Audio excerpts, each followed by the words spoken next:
शिव महापुराण की कथा कहती है पुरुषोत्तम मास चालू हुआ है,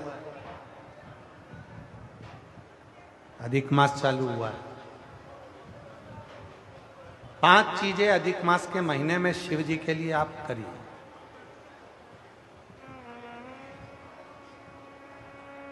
तीन वर्ष में एक बार अधिक मास आता है, पुरुषोत्तम मास आता है। हम पूरी कथा पुरुषोत्तम मास की भी आपको कथा के बीच में कहेंगे।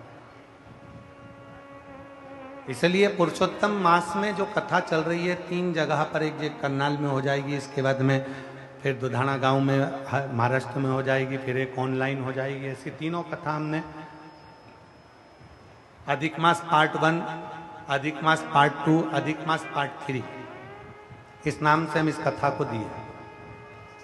पूरे पुरुषोत्तम मास में, अधिक मास में आपको 3 कथाएं हम श्रवण कराएं, बाबा की कृपा हुई तो।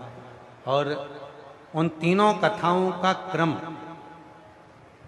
शिव को कैसे रिझाया है।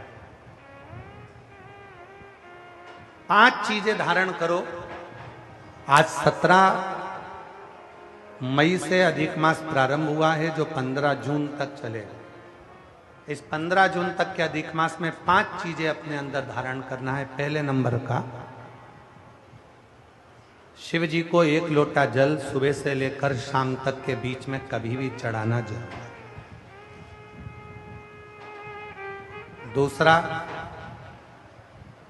शंकर जी के मंदिर में या बेलपत्री के नीचे या तुलसी के क्यारे के पास में एक दीपक अवश्य लगाएं।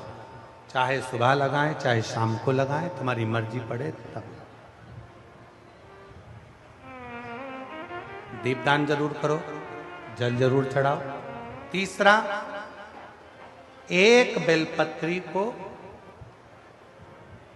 रख लें और उसी बेलपत्र को पहले दिन से लेकर 17 मई से लेकर, अधिक मास के पहले दिन से लेकर अधिक मास के आखिरी दिन तक 15 जून तक एक ही बेलपत्र को एक कागज में या किताब में उसको रख लें। उसको रोज शिव जी को समर्पित करें। श्री शिवाय नमस्तुभ्यम बोलकर अपनी कामना करें। वापिस उठाकर उसको अपने किताब में रख लें। फिर कल वापिस समर्पित करें, फिर वापिस रख लें, फिर वापिस समर्पित करें। 1 महीना अधिक मास का, पुरुषोत्तम मास का, यदि एक ही बेलपत्र को सर्वत्र चढ़ाया जाए, उसी बेलपत्र को बारंबार समर्पित करा जाए और उस बेलपत्र को अधिक मास पूर्ण होने के बाद फिर उसको, जो आप मालपुआ दान करते हैं, उस मालपुए के साथ अगर दान कर दें तो जिंदगी में कभी किसी के दरवाजे पर हाथ नहीं फैलाना पड़ेगा। भगवान इतनी बरकत आपको प्रदान करे, इतनी बरकत दे। एक बेलपत्र, वही बेलपत्र पहले दिन से चालू होती है।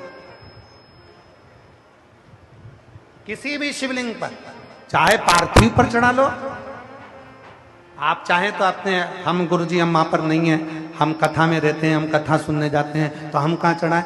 एक कंकर उठाओ, पार्थिव पे चढ़ाओ। पेड़ के नीचे पार्थिव बनाया, उसी पे चढ़ा के रख ली। फिर उसी को बेलपत्र को, उसी बेलपत्र को बारंबार पूरे अधिक मास के महीने में 1 महीने तक उसी बेलपत्र को चढ़ाना है, उसी को रखना है।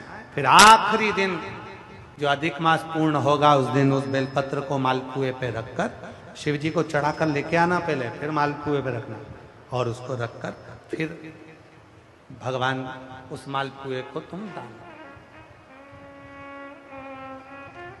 मालपुआ दान नहीं कर सकते तो तुम बतासे दान कर दो, पर मीठे के साथ उस बेलपत्र को दान किया जाए।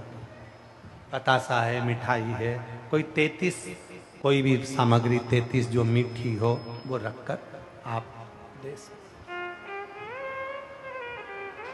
कभी किसी के दरवाजे पर कितनी भी मुसीबत आ जाए, कितना भी दुख आ जाए, कितनी भी तकलीफ आ जाए, कितना भी कष्ट आ जाए, कितना भी कष्ट आ जाए, आपको किसी के आगे हाथ नहीं फैलाना पड़ेंगे। लक्ष्मी की व्यवस्था स्वयं मेरा कुबेरेश्वर महादेव, मेरा महाकाल राजा, मेरा विश्वनाथ स्वयं एक बेल वही चल रहा। 5 चीजें करना है आपको। पहले नंबर पर जम के बोलो जल, दूसरे नंबर पर दीप, तीसरे नंबर पर बेलपत्र, चौथे नंबर पर भगवान शंकर के मंदिर में नंदी के दोनों सींगों के बीच में से शिव के शिवलिंग का दर्शन।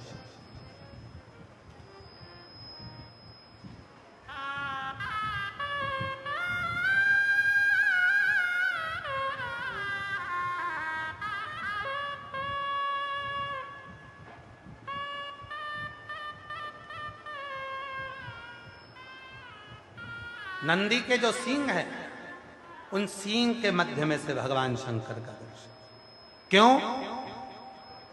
किस लिए?